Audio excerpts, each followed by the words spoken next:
that's your great grandmother and grandfather.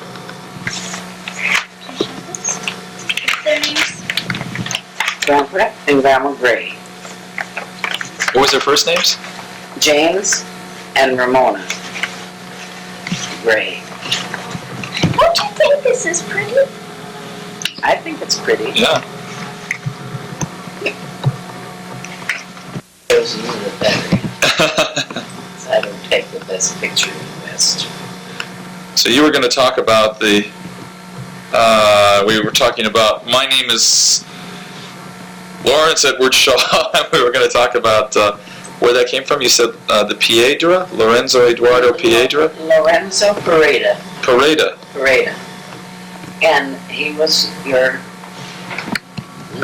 great grandfather on your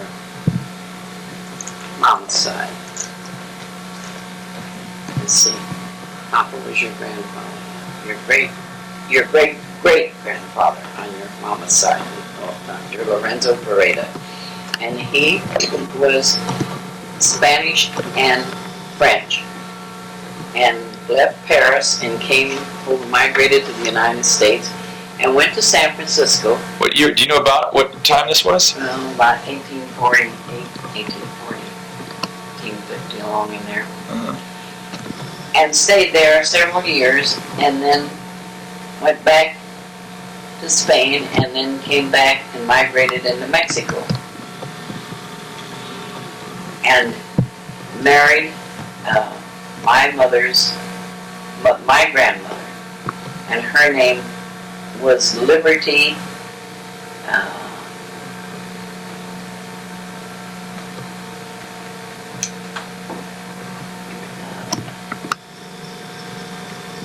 Correllos, Correllos. So she was Spanish? Spanish or Mexican? Spanish. Spanish. She was Spanish.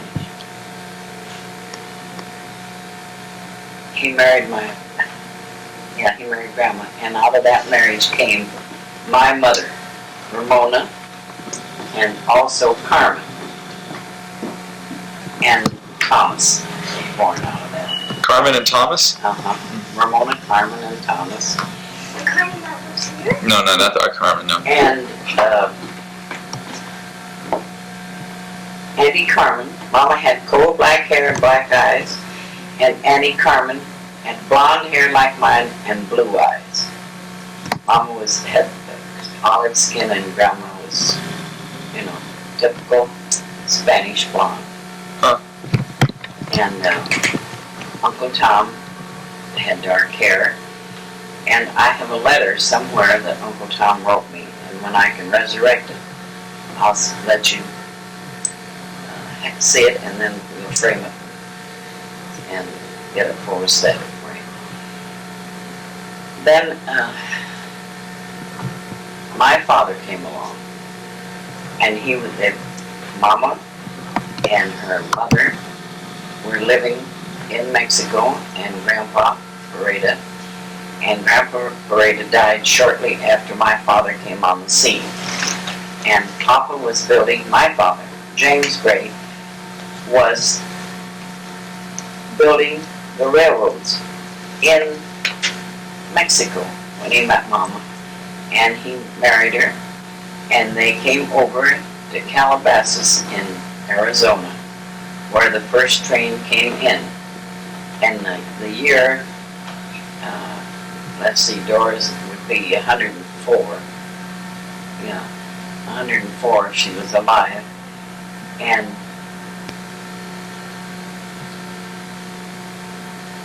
she was about 3 years old. Okay. I want you to hold on one second. I just wanted to have a sound check on this, okay? Okay.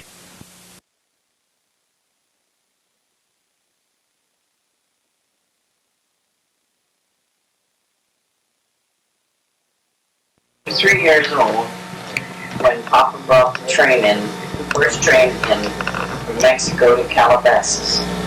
And my mother and my brother Raymond, who was about 11 years old, were living there, and Papa was due in when the train came. He was not the engineer. He was the foreman or the supervisor, whatever you want to call it. And the Yaqui Indians attacked the train, and Grandpa Grey was up in the engineer's cab, and when they attacked, he was standing on the opposite side, and he just rolled himself off. He threw himself off, and he rolled on down into the greasewood and cactus and stuff, and stayed there. The Yaqui attack, this is like 1900? This was 3 from 104. 101 years ago? Yeah. So, that's a long time. Okay, 1887. 1880. Yeah. And he stayed. They blow, and all of the crew members were massacred. Are you hearing this, Vinessa? And some of the This is your great-grandfather was attacked by Indians and stuff. and some of the passengers were Yaqui. The one we have that Indian medicine man mask, that's a Yaqui up there. And they just massacred, had a real good time massacre. Anyway, 3 days later, Papa came walking in. He had walked something like 20 miles. And that's the first Mother knew that he was alive. This is your father? My father. Oh. During the time that this Yaqui Indian thing was going on, Papa had built this heavily constructed adobe house, and then he had a trap door in the basement, and the trap door was very, very heavy, and it was steel, so bullets couldn't penetrate it. And so that Mama could shoot. Oh, she was a sharp shooter from way back. And he'd also taught my brother Raymond. So they stuck Dora downstairs right away, down into the basement. And when the house was attacked, see, Calabasas now is an artist colony, but it was nothing but a weed sagebrush patch for years and years. As far back as 30 years ago, it didn't amount to anything.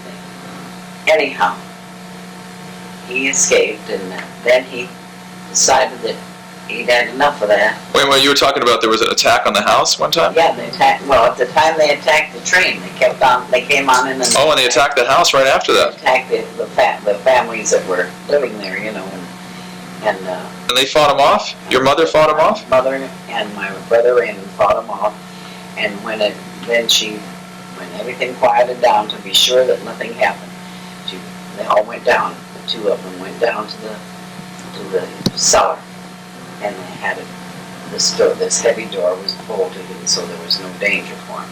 But they didn't attack further. Then when Papa came in, he was finished with that construction of that railroad, and he moved, lock, stock, and barrel to California with the Santa Fe Railroad. And then he was, they used to have divisions, and he was road foreman of engines from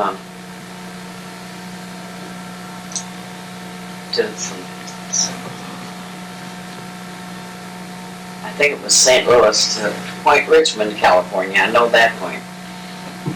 And then he didn't like that, so he went on, and for many years he was an engineer and used to run both number 3, which was a California Limited, all the time I was a little girl.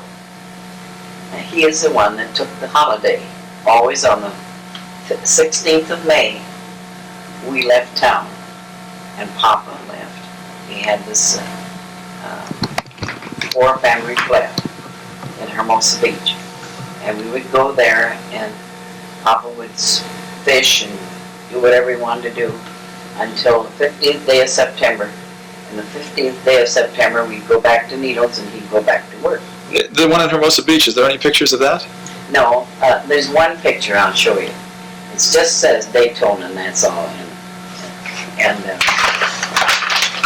Is it a 2-story house? It was a 2-story flat. When they washed out all the theater and everything there, the type, years and years ago, it destroyed the whole thing. Just a second, I'll get you one Okay, so I'm sorry, you were talking about that house. And then Papa retired and we moved into Los Angeles. And I don't remember the number, but we had a house on South Cummings Street, a big house across from old Hollenbeck Park. And Mama passed away then in 1922. And Aunt Dora was living somewhere in East Los Angeles, I don't remember. And Papa rented the house. I went in training. I was in training. I was already in training at St. Vincent's in Los Angeles. And when Mama died then, I wouldn't go back. And Papa was going to move in with Dora, and then he decided that he would not move in with Dora. And changed his mind again and moved in. And I went to San Bernardino County Hospital and finished my training, and then went on to Cook County in Chicago.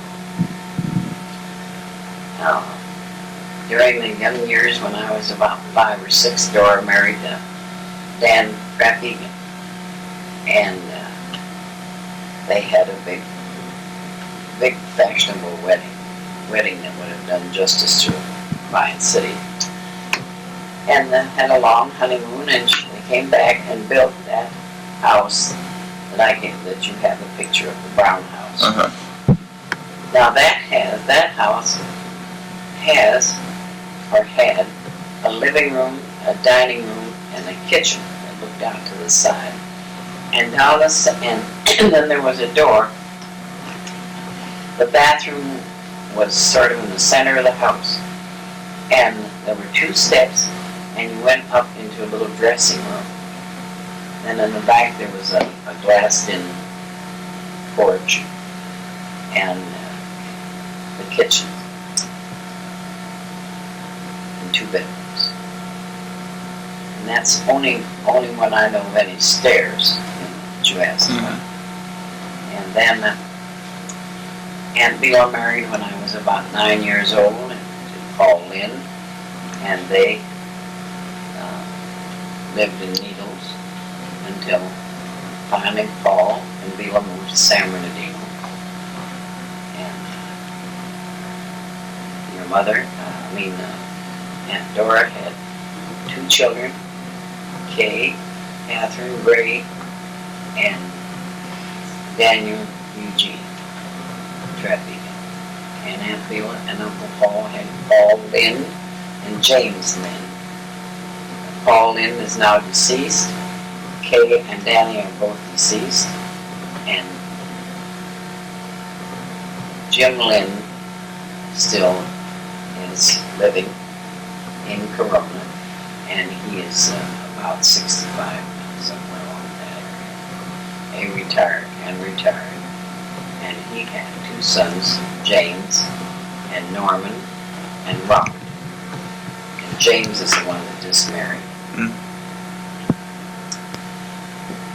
And that I married, and I had married William Rennie, and I had 1 son, William James Rennie, and then I divorced Bill Rennie, and I married James Albert Potter, who passed away in 1950, and I've been a widow since.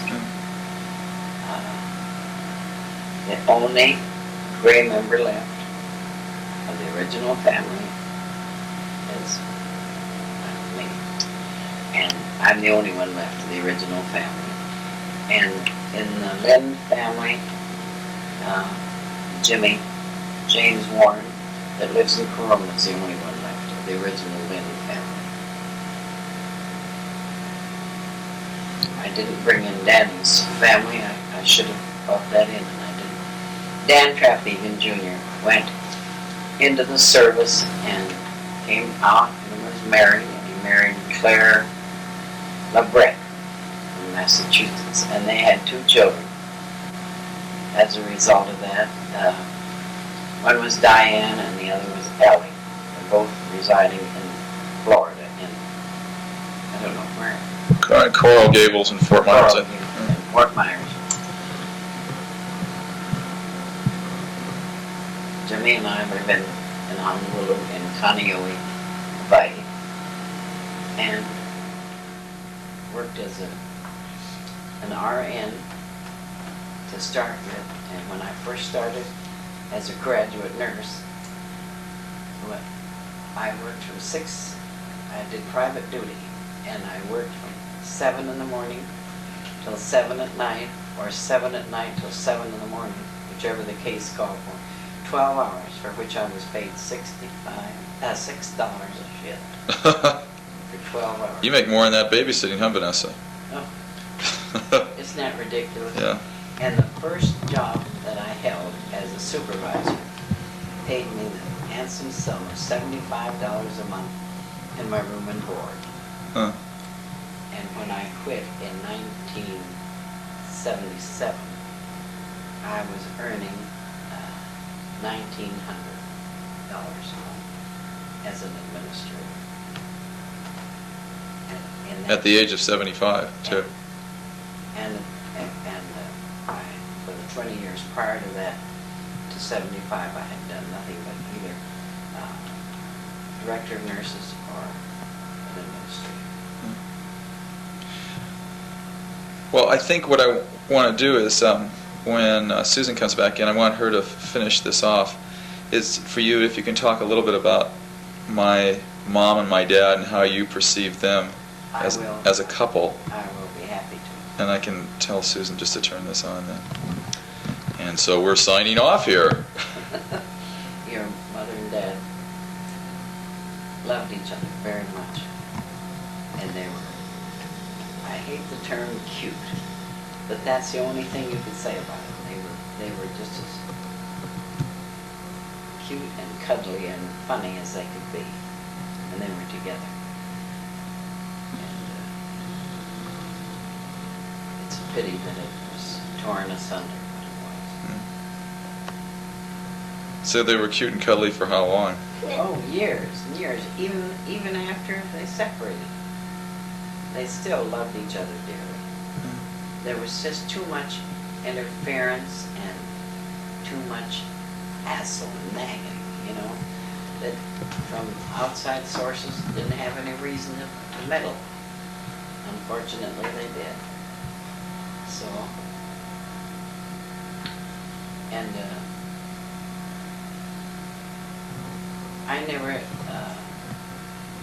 I didn't see a great deal of your dad, but what I did see, we were always compatible. I think he got toward the end when, like the day your mom was buried, I think he probably classified me along with Dora. I think Bela and I were shoved into the same basket, you know, and it was only natural that he would think so. Oh, it was a terrible day. Terrible day.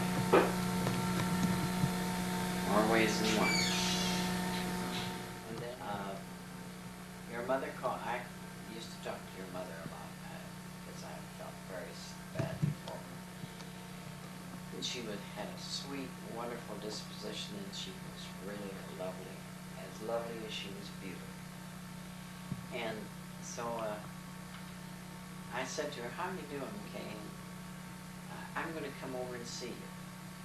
And I knew how she loved olives and different tidbits like that. So I took over a wagon load for her. And she said, "Monie, I have a job, and I'm working as a color coordinator for these developers of the property." And she did the color coordination of the walls and the tiles and the linoleum and all that stuff. And she told me that she was getting $450 a month, which was a good pay at that time. And that was about, I think 3 or 4 months before she passed away.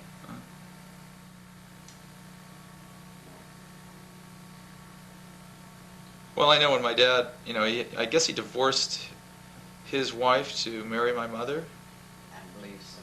which was also the mother of the son that was going out with. Okay, later. Yeah, earlier. Yeah. Well,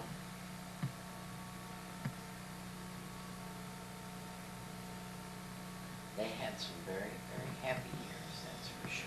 It wasn't all wasted. That I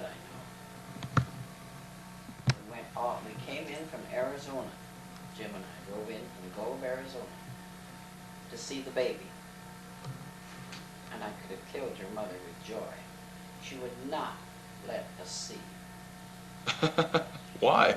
Because the nurse said no. And she did the same thing to Aunt Bela and Uncle Paul. And she was so possessive of her baby. I'll tell you that for sure. And you were burped and fed and everything like you've been punched by a computer. What do you mean by that? That it was done right now, just at a certain time, a certain way, and which is okay, but I mean, it was to the point where it was kind of ridiculous. But she idolized you. She really loved you dearly. You were going to talk about, though, just the last thing, is she was going to talk about this family tree thing. Oh, that is a thing that Dora had written up pertinent to the Trapegans. That's what that was. I finally figured it out because you could see her handwriting on the opposite side, and it pertained to the Trapegan tree, not to us, not to me. So I have no idea what she was talking about. Oh, I see. Or any of the names or anything else. You know, there's a Rawlings who Margaret Rawlings, who wrote the Yearling, who mentions the Trapegan. Anyway, she mentions. I mean, she's somehow a relative. I can't figure out how she's a relative. I told. Well, I've lost your name now. Samantha. Samantha. No, Susan. No, I'm just kidding. Susan. I just did it for meekness. I told Susan that in Holly, Michigan, is where the Trapegan tribe used to be. And I didn't think of it until today. Holly, Michigan? Holly, Michigan. Yeah. And one of those famous towns. Is this a thing of pictures? My mother. Those are the ones I've always had. Well, this is your stuff. Yeah. that's But do you know about this Margaret Rawlings? No, I don't. Oh, because somebody told me about that, and it's even written in that family tree thing. She wrote the Yearling. It was, that famous book. Yeah. And then she wrote a book called Cross Creek Cookery. And she mentions that something Trapegan famous cookies. These famous cookies. It was a recipe book from the Cross Creek. This place called Cross Creek. God, I wonder who else told me about that. I can't imagine who else would have told me that. Maybe Diane told me about that. Not Diane, but Claire told me. Maybe that's who told me about it. She could have. Yeah. I doubt if she ever read a book. No, she didn't read a book. It was just that she knew about it. Well, she had to find it out somehow, but I don't. Yeah. Maybe Danny told her. Sweet and nice as she could be. And, How old was she when that little girl died? Your sister? I don't know because I wasn't even. You weren't born yet. I wasn't born. Yeah. And when I was young, it never occurred to me to ask Mama all these questions. Yeah. And the next thing I know, she was gone. And Dora had everything, and I figured we just thought, I guess, that she'd keep it.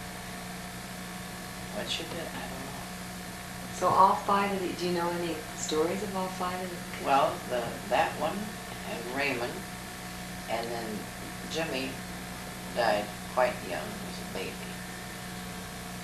There's some kind of From, what do you call that? And then one little girl from diphtheria.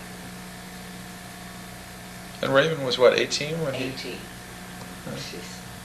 He was going hunting and Yeah. gun went off. Right. Triggered. Were you old? Were you born when he Oh, died? no, I was the last of the tribe. Raymond would be, he was older than Dora. I had it figured out last night how old he'd be. So your mother had children up until she was quite... Yeah. And I guess I was about 20 when she died, somewhere along. And Bela told me this. And Bela was 9 years younger than Dora, and she said that Papa was away on business, and she said, oh, the way Dora talked to her mother. When she found out Mama was pregnant, she said to her, you're trash. A woman your age has no business having intercourse. And she went on. Oh, just raised holy hell. How old was your mother then? She was, let's see, she couldn't have been more than, I was 20, 20 when she died. She died at 20. Either 20 or 22, so I was between 18 and 20 when she died. And she died at 54. So she had to be between 34, around 32 to 34 when she was pregnant. And I started to tell you this in front of the girls, and then I didn't say anything. I had moved out. I was working in Kingman. I left, and I had Bill in private school, and I went to Kingman just to work and just to get away for a while, because it was, why do you do this and why don't you do that? And, like if I was 5 years old. And I had been supporting myself and raising my boy and feeding him. Bill's father never contributed not one red, lousy dime toward that boy's education or food or nothing, or anything. And nothing is what I mean. Anyway,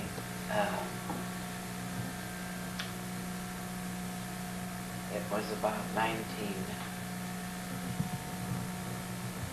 no, must have been long.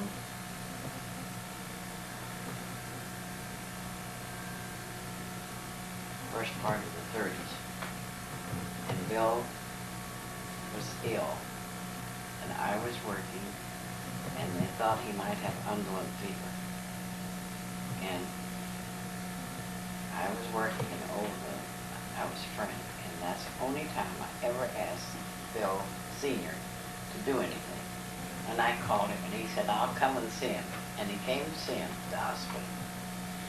And he had the woman that broke up our marriage, along with the groundwork that Dora had laid for me, was a fine Seventh-day Adventist, and she was the deacon. And don't talk to me about those fornicating Adventists, and I know what I'm talking about too. Oof. Anyhow, well, it's the truth. I could tell you a story of curly hair. And so he said, I will make arrangements to have him admitted to Loma Linda, and I'll take care of all the bills. I was in the early 30s. Bill is now 58, and I'm still waiting. Never heard a thing from him. And about 4 or 5 years ago, he died.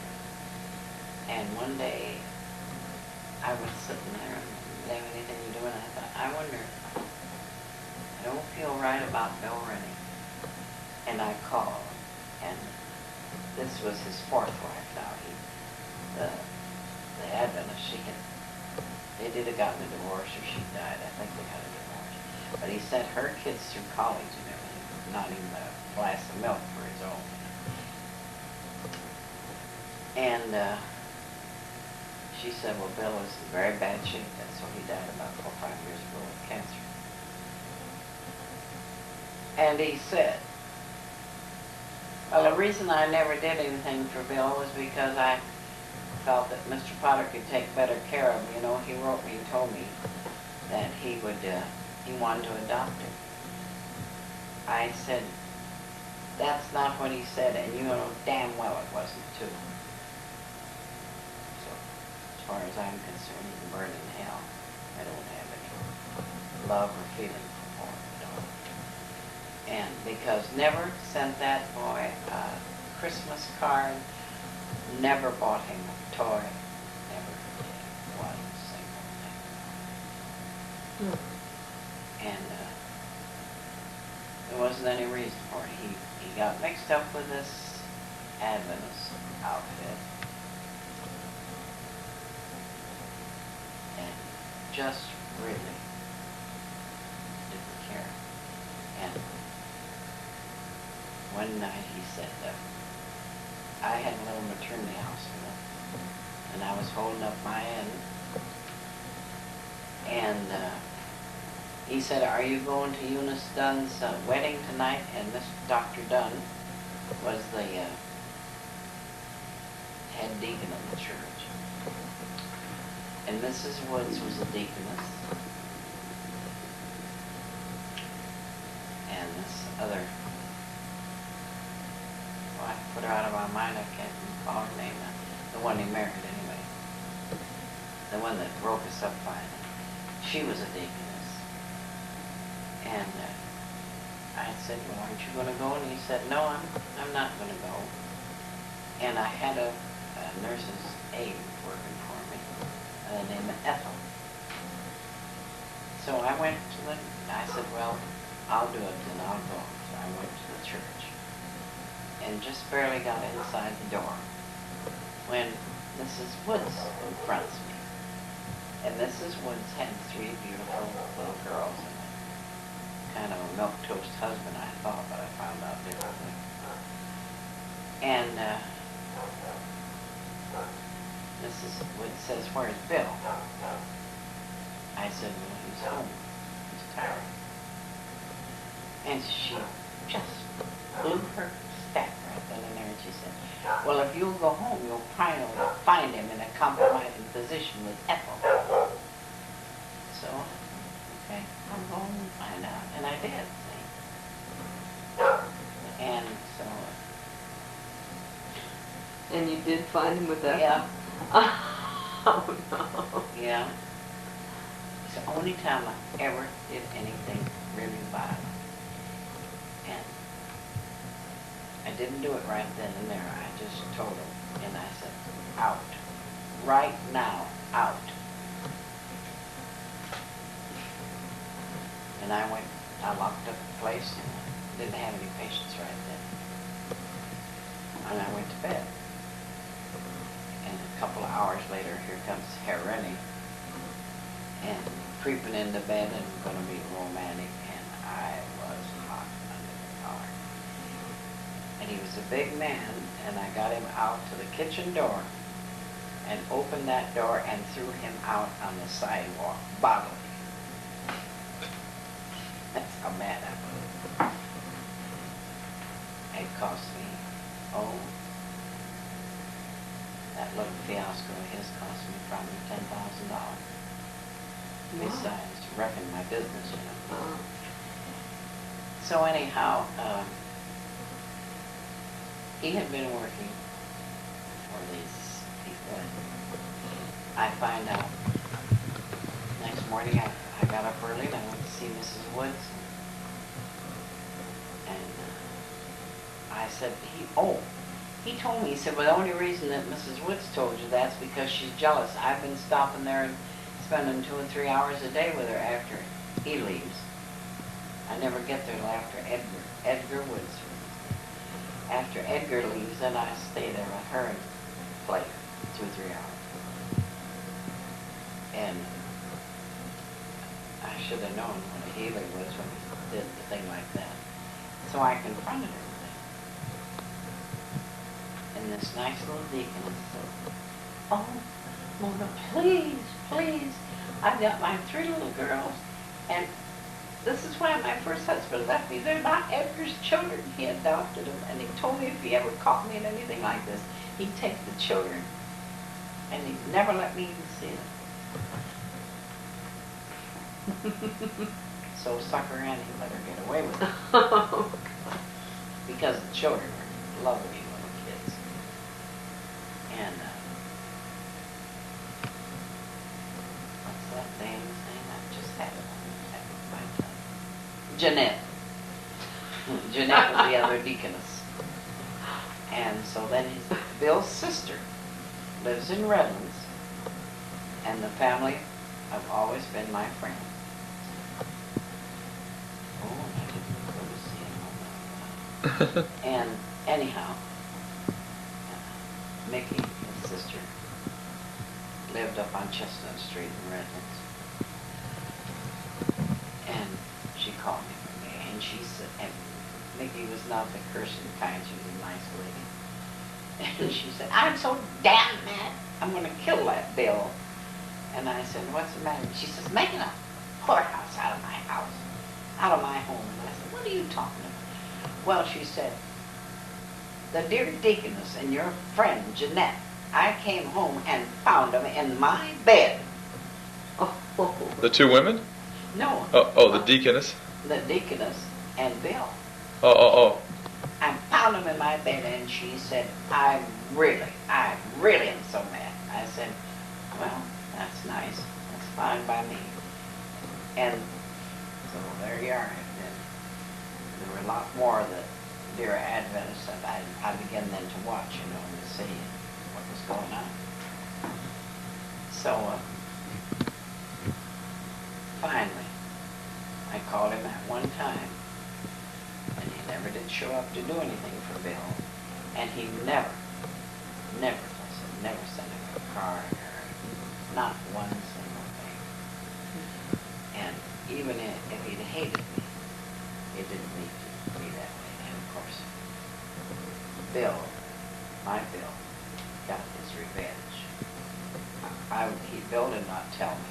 He didn't get his revenge, but he got his satisfaction, or whatever you want to call it. Bill's auntie on his father's side was Aunt Olga, we called her Gogi. And Aunt Gogi said to me one day, "Mona, you should have seen Jimmy," because Bill's name is William James, and when he was until he went to work where there was an unsavory, a person with a very unsavory reputation. He didn't want to be confused with him. He never used the name Bill, he always used Jimmy. She said, "You should have seen Jimmy at Joseph's funeral," and that was his grandpa's funeral on his side. She said the McMullen boys and all the ones that you were kids with, the young married couples with, were there, and Bill was there. And she said Mickey took him up and introduced him to the boys, and Bill was there. She said old Bill was bragging about what a fine boy Jimmy was and everything. And she said Jim stood there, and then he said, "You'll pardon me, gentlemen, for what I'm going to say, but I have to say it. Mr. Rennie, you are my biological father and nothing else, and don't you ever forget it. My father is James Albert Potter, and my mother is Mona G. Potter, and if I ever amount to anything, it's no credit to you, brother. Good afternoon." Gogi said, my father-in-law was a Scotsman, and his name was his funeral, Joseph. And she said, "I can just see Joe there," she said, "with his kilts a-flying." Just his kilts a-flying, because he and his father never did get along.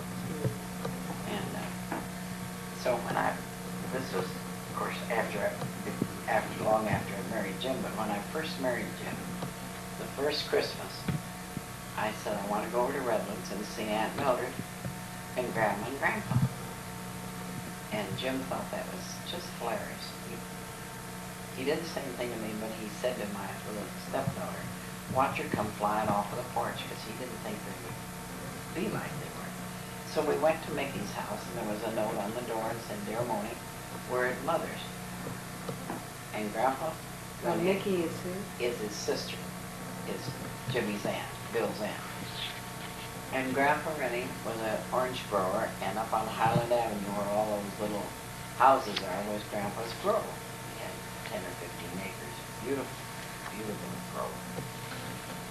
So we had a circle of drive. So we drove in, and I stopped halfway down the first part of the drive so I could back out, because I thought Bill might be there, and I didn't want to see him. And I rang the doorbell. And all hell broke loose.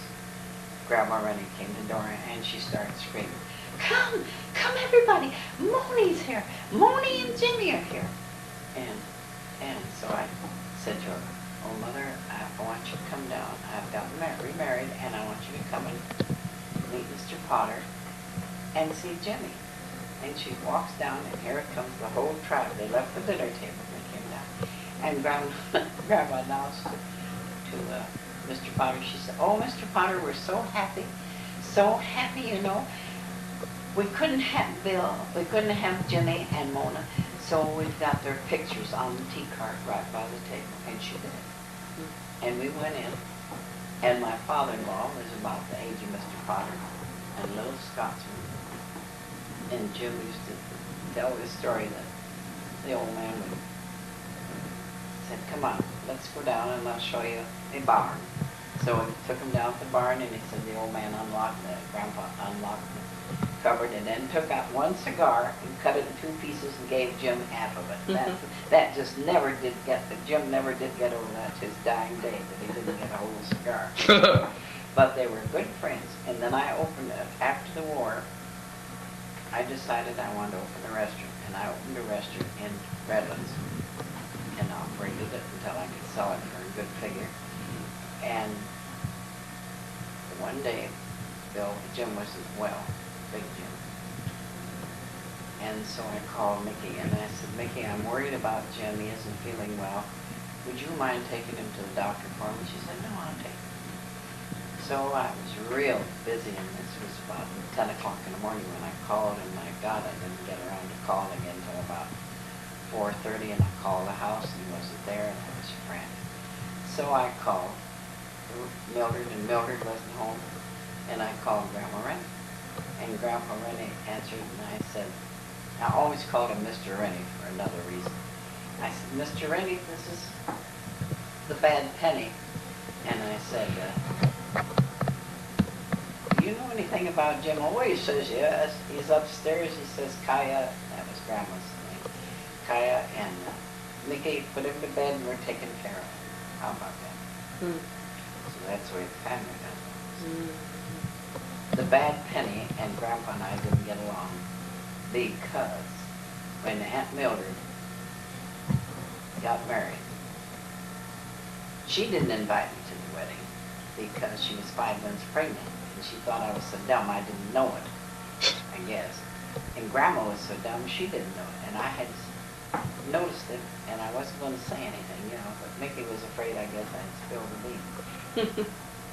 So one day, months later, I laid it up for me. I decided to go up to see Grandma and Grandpa Rennie. And I used to smoke then. And I walked in, and Grandpa Rennie said, you smell like a damn man. And I quit smoking that very day because I was so mad at him. And nobody else was going to say that to him. So, all I said to him, I hear you have a grandchild. The bad penny came on the wrong day. And he had the grace to laugh. And Grandma, then I went in to see Grandma, and she said, Monie, why didn't you tell me that Mickey was pregnant? I said, Grandma, you had one set of twins and 2 separate births, and if you couldn't see it, then far be it from me to burst your bubble. And that's how that, and to the day that died, and Jim and I would come in from Arizona, and we'd go and see Grandpa and Grandma. And Bill looks as much like a Rennie as I look like you. And Grandpa was terribly crippled with arthritis and in bedfast. And we went to visit him the last time, and he said, I have 32 grandchildren and there's only one that looks like a Rennie. And he said, and that's Jimmy. And Jimmy doesn't look any more like a Rennie than anything, because here's Jim, a great big man, and all the Rennies are little short Scots with black hair. But that was Grandpa's team. That was his love of his life, was that kid of mine. And I still, as I say, remember, I hear from Mickey card, and she's the damnedest woman for taking pictures. My God. She sends me 12, 14 snapshots of people I don't even know who she is. That's a godsend. When Jim was running, was working, was and one of the heads for Kaiser's Steel out there, he had a baker when he was up the Vulcan mine. And John, Big John, and John had a little boy, and his wife deserted the little child, and him. And John was frantic to know what to do with that little boy, and Mildred's always been a sucker for kids. You know, she's raised half a Redlands kid. So I called Aunt Mickey and I told her the story, and she said, we'll bring the baby down. So Jim and I came down to Redlands from up in Death Valley, and we brought Big John and Little John down.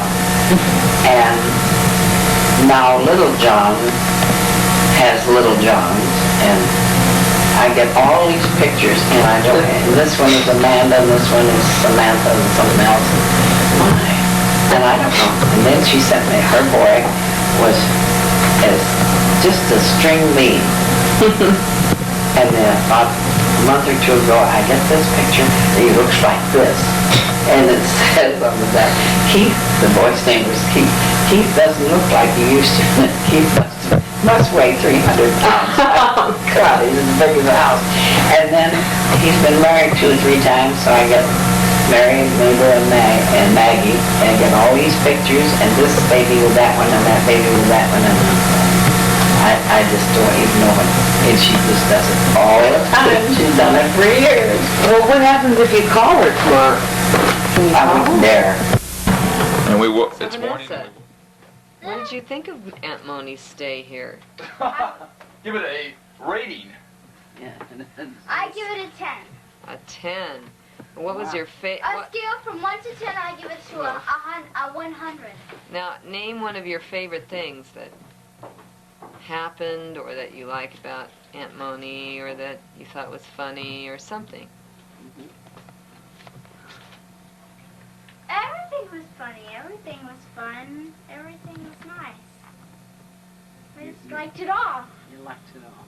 But I mean, is there anything specific you're going to remember about Aunt Monie? Her humor. And her kindness. And everything. There's nothing specific that I'm going to remember. Okay. How about you, Natalie Shaw? Well, Come on, get over here where your mama, so she can see your face. I like her 2,000 and a million. 2,000 and a million? Wow, that's a lot. Well, what did you like the best about Aunt Monie? Anything special? Specific? Well, Something she did you might remember or anything? yes. What? When she